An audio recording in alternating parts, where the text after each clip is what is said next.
को देखने के लिए सब्सक्राइब करें हमारा चैनल और न्यू नोटिफिकेशंस के लिए घंटी का बटन।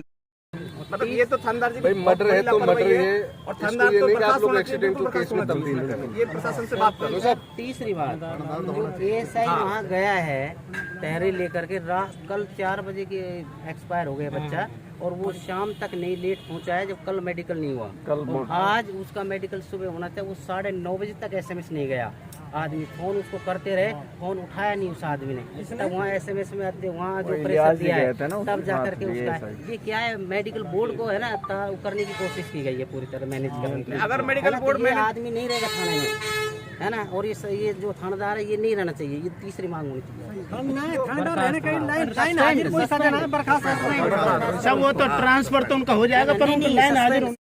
नमस्कार, मैं महेश वर्मा। मेरे सामने आप देख सकते हैं कि यहाँ पर पूरा जन सैलाब यहाँ इकट्ठा है और ये बड़ौदा मेव का पेट्रोल पंप का इलाका है।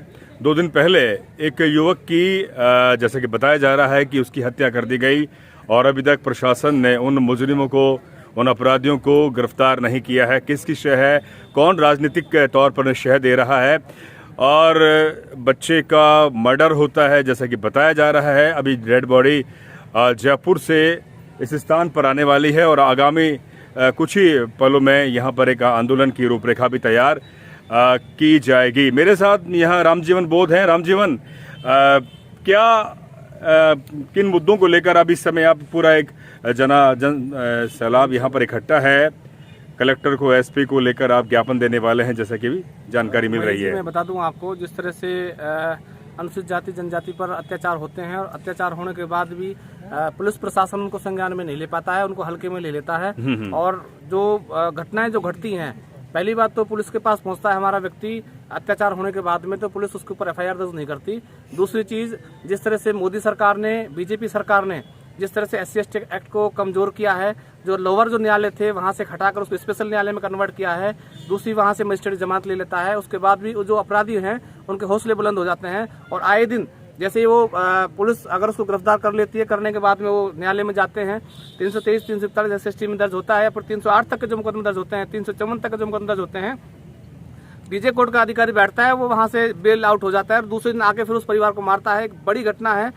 सबसे पहले तो सरकारों को सोचना चाहिए कि जिस तरह से SC/ST एक्ट का जो दुरुपयोग हो रहा है, इन्होंने एज ए इसको 323, 341 बना दिया है, कोई हेल्प नहीं मिल पा रही है। दूसरी चीज, जिस तरह से मॉब लिंचिंग हुई है, अभी 10 दिन पहले पड़ोस के गांव में, लादिया गांव में मॉब लिंचिंग हुई थी, उसमें भी एक अनुसूचित जाति का व्यक्ति मारा गया था और उसके 10 दिन बाद ही, क्योंकि उसमें एक्शन नहीं हो पाया था, 10 दिन बाद ही जो उनके रिश्तेदार थे, परिचित थे, मिलने वाले थे, जिनका संबंध यहाँ पे था, एक छोटी सी बात को लेके इस तरह से लड़के को मारा पीटा। और उसके बाद जब परिवार एफआईआर दर्ज कराने के लिए आया तो जो मुलजिम जो पक्ष है उसकी एफआईआर पहले दर्ज कर ली और उसको भगा दिया, डरा धमका के थाने से भगा दिया गया।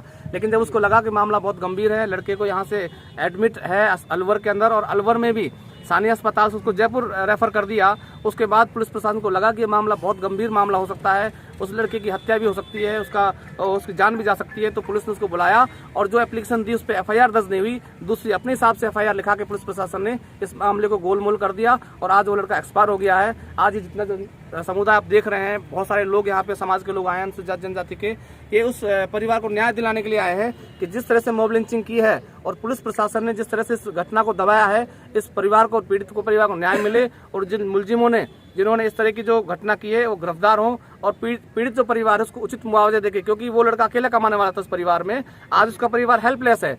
हम सरकार से या कलेक्टर साहब से मांग भी करेंगे कि आज ही उस परिवार को एक आर्थिक पैकेज दिया जाए, क्योंकि अभी जो खर्चा था, उसके पास जो जमा पूंजी थी वो खर्च हो गई, एसएमएस गए हैं, जयपुर गए हैं, अब उसके पास में कुछ नहीं है। तो यहाँ जितने सारे लोग, सामाजिक लोग हैं, सभी लोग यहाँ पे ये खड़े हुए हैं, क्योंकि कांग्रेस सरकार जिस तरह से दलितों पे जो अत्याचार हो रहे हैं उसके बाद भी नए कानून, नई तरह से व्यवस्था नहीं कर पा रही है दोनों ही सरकारें। और मैं तो कहना चाहूंगा कि बहुजन समाज के जो लोग हैं, अनुसूचित जाति जनजाति के लोग हैं, उनको टिट फॉर टैट वाला अपनाना चाहिए फार्मूला, जिससे कि आने वाले समय में उनको ये पता लग जाए कि अगर आप अत्याचार करेंगे तो हम भी अत्याचार कर सकते हैं हमारे ऊपर। तो साथियों, हम लोग सब यहाँ पे इस परिवार को न्याय दिलाने के लिए आए हैं। जी रामचरण जी, मॉब लिंचिंग बच्चे की गई है और जैसे कि जानकारी मिल रही है कि वो एक तरह से मर्डर हुआ है, लेकिन प्रशासन, पुलिस और यहाँ के जो स्थानीय राजनेता हैं पूरा शह दे हुए हैं। क्या लगता है कि इस बच्चे को, परिवार को न्याय मिल पाएगा, जबकि मात्र वो एक कमाने वाला था? देखिए, सबसे पहले तो मैं ये कहना चाहूँगा कि कि एक छोटी सी घटना को लेकर के समुदाय विशेष के लोगों ने जो इस बच्चे के साथ मारपीट की, मॉब लिंचिंग की और उसको जान से जो मार दिया, ये एक बड़ी शर्मनाक घटना है जी। ऐसा समाज में नहीं होना चाहिए, जबकि इन लोगों ने ऐसा किया है। दूसरी बात, जो प्रशासन जो है पुलिस थाना बड़ौदा में जो प्रशासन ने जो पीड़ित पक्ष था उनके साथ जो रिपोर्ट दर्ज कराने आए, उनके साथ जो नाइंसाफी की, वो भी बड़ी शर्मनाक है। उसके बाद तीसरी बात जो है कि जो अधिकारी जयपुर एसएमएस में जब वो डेथ उस लड़के की हो गई है और वहाँ तहरीर लेके गया, तो उस समय उसको कल 4 बजे वो यहाँ से गए, लेकिन शाम तक वो सही समय पर नहीं पहुँचे और कल उस बच्चे का पोस्टमार्टम जयपुर में नहीं हो पाया। और आज सुबह भी जब पीड़ित पक्ष के साथ वहाँ बच्चे के साथ जो थे एसएमएस में, वहाँ उस अधिकारी को फ़ोन करते रहे, बार बार कहाँ हो, डॉक्टर्स मेडिकल बोर्ड उसको फ़ोन करता रहा, लेकिन वो 9:30 बजे तक, ताजुब करोगे आप, 9:30 बजे तक वो अधिकारी, थाने का अधिकारी वहाँ नहीं पहुँचा और उससे जो मेडिकल बोर्ड के साथ तालमेल करने की जो उसने कोशिश की, जब प्रशासन और राजनीतिक रूप से सक्षम लोगों से वहाँ एसएमएस में दबाव दिलवाया, तब जाकर के वो मेडिकल बोर्ड ने उसका मेडिकल किया और तब जाके बॉडी वहाँ से आ रही है। मैं आज कहना चाहूँगा कि भाई जो परिवार, जो बच्चा एक्सपायर हुआ है, पहले तो उसके जो दोषी हैं, जो अपराधी व्यक्ति हैं, जिनको पुलिस ने 2 व्यक्तियों को जैसा सुनने में आया है अरेस्ट कर लिया है, जबकि 15 से 20 लोग और हैं जिनको नामजद करे और उनको तत्काल गिरफ्तार करे और जो मॉब लिंचिंग और मर्डर दोनों धाराओं में उनके खिलाफ मुकदमा दर्ज करके सख्त कार्रवाई करे। दूसरी बात मैं कहना चाहूँगा कि जो गरीब परिवार है उसकी आर्थिक सहायता हो, कम से कम 10 लाख रुपए का आर्थिक सहायता प्रशासन उनको दे। क्या होगा सर? 10 लाख रुपए से क्या होगा सर? सर कर्नल साहब सामने है, कर्नल साहब ऑनलाइन देख रहे हैं इसको, कर्नल साहब ऑनलाइन है। हाँ। और आगे जितनी भी देरी है, चलिए कर्नल साहब तो आप अपने हिसाब से मांग कर सकते हैं। 25 लाख 50 लाख जो मांग रखता है वो होना चाहिए। इसके बाद तीसरी बात जो मैं कहना चाहूँगा कि जो पुलिस प्रशासन है जिन्होंने इसमें घोर लापरवाही की है और जो यहाँ विशेष रूप से किसी का भी, मैं ये नहीं कहता कि संरक्षण किसका है, किसी न तरह का कोई संरक्षण इनको मिला हुआ है, जिससे इस क्षेत्र में आपराधिक घटनाएं बढ़ रही हैं जी। कम से कम 10 तो बलात्कार और रेप की घटनाएं इस क्षेत्र में हो चुकी हैं, जिनके खिलाफ अब तक कोई ठोस कार्रवाई नहीं हुई है। और अभी लादिया का गाँव में कुछ दिन पहले मर्डर हुआ और 19 तारीख को वो मर्डर हुआ, 4 तारीख को वो जो झगड़ा 19 तारीख को हुआ, 4 तारीख को मर्डर हो गया, लेकिन आज तक उसमें 3 मुलजिम केवल अरेस्ट किए, 2 मुलजिम अब तक अरेस्ट नहीं हुए हैं। तो ये किसके इशारे पे हो रहा है? मैं चाहूंगा कि जो पुलिस अधिकारी दोषी हैं उनको तुरंत निलंबित किया जाए और उनको बर्खास्त किया जाए, जिससे कानून व्यवस्था कायम हो। सरपंच साहब, पूरे जो इलाके के आप यहाँ के सरपंच स्थानीय से क्षेत्र के, क्या आपको लगता है कि जो प्रशासन है उन मुजरिमों के खिलाफ सख्त कार्रवाई करेगी? क्योंकि जानकारी मिल रही है कि पूरी तरह से जो अपराधी है या पूरा जो समूह है उनको एक राजनीतिक संरक्षण भी कहीं ना कहीं मिला हुआ है। कौन लोग हैं वो लोग? मेरी जो जानकारी में आया है, जैसा बताया जा रहा है, अभी मैं आया हूँ उनके बीच में, तो जैसा मैंने सुना है जी, दोनों घटना, चाहे वो लादिया की घटना हो चाहे बड़ौदा में एरिया की घटना हो, दोनों निंदनीय जनक हैं। मैं घोर निंदा करता हूँ जी। और जिन भी अधिकारियों ने इसमें लापरवाही की उनके खिलाफ कार्रवाई होनी चाहिए और हम सब समाज की मांग है इस तरीके से कि उसको उचित मुआवजा मिले और कार्रवाई मिले और दोषियों को बख्शा नहीं जाए, ऐसा मेरा। रामजीवन, क्या आपको लगता है कि निंदा कर देने से, जैसे कि आपने कहा कि दलित परिवार, खासतौर पे दलितों बहुत आसान टारगेट होता है, और जो धर्म विशेष के लोग हैं या जो भी सामंती सोच के लोग हैं, अत्याचारी हैं, वो खासतौर पर दलित समाज के युवकों पर, बहन बेटियों पर इस तरह के लगातार इस क्षेत्र में बहुत आम घटनाएं हो रही हैं। प्रशासन का इकबाल कहीं नजर नहीं आता।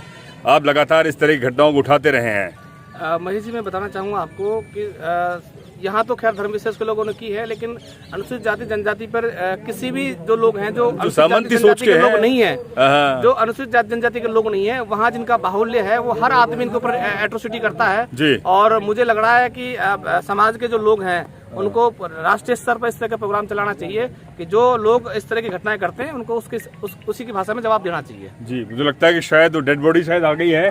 हाँ बिल्कुल, हम लगातार बात कर रहे हैं और आप देखिए कि ये, मैं आपको कॉल करता हूँ थोड़ी देर में ना, और डेड बॉडी जयपुर से पोस्टमार्टम होकर उनका आ गया है। और ये इस समय ये मीना का बास के पास जो घटना घटी है उस परिवार को संवेदना देने के लिए और अधिकार स्वरूप अपने न्याय के लिए ये तमाम लोग इकट्ठा हुए हैं। आज आप देखिए कि अब डेड बॉडी आ चुकी है।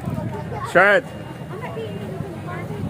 ये वो परिवार के लोग हैं, इन्होंने अभी न्याय के लिए प्रशासन से लगातार गुहार कर रहे हैं और ये रास्ता रोक दिया है। उनमें इनकी बहन भी हैं, माताएं भी हैं।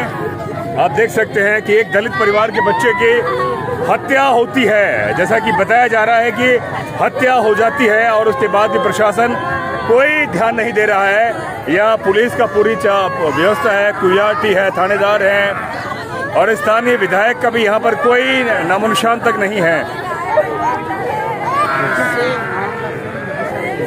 सड़क को रोक दिया गया है,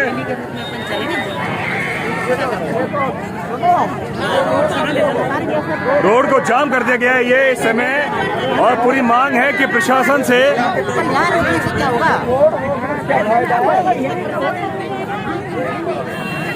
जो भी काम करें ये कानून के दायरे में होकर होना चाहिए। रोड तो छोड़ दें तो होने दो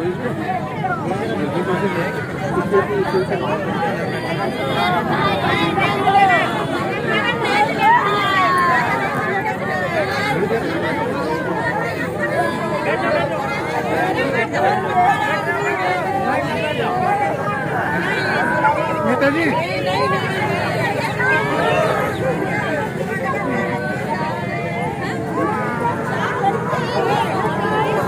ये वो परिवार के सदस्य हैं जिनके भाई मैं वैसे कुछ लड़की की चुन्नी अलग गई, उसने अंदर ले जाकर मारा उसको सर, बहुत बुरी तरह से मारा। ये वो महिलाएं हैं और बहुत बुरी तरह से मारा उसको, काना पे मारे उसको, उनके कोई भी नहीं रहे। देखिए आपसे रिक्वेस्ट कर रहे हैं कि रास्ते को ना रोका जाए, जैसा कि पुलिस भी कह रही है और जनता परेशान होगी।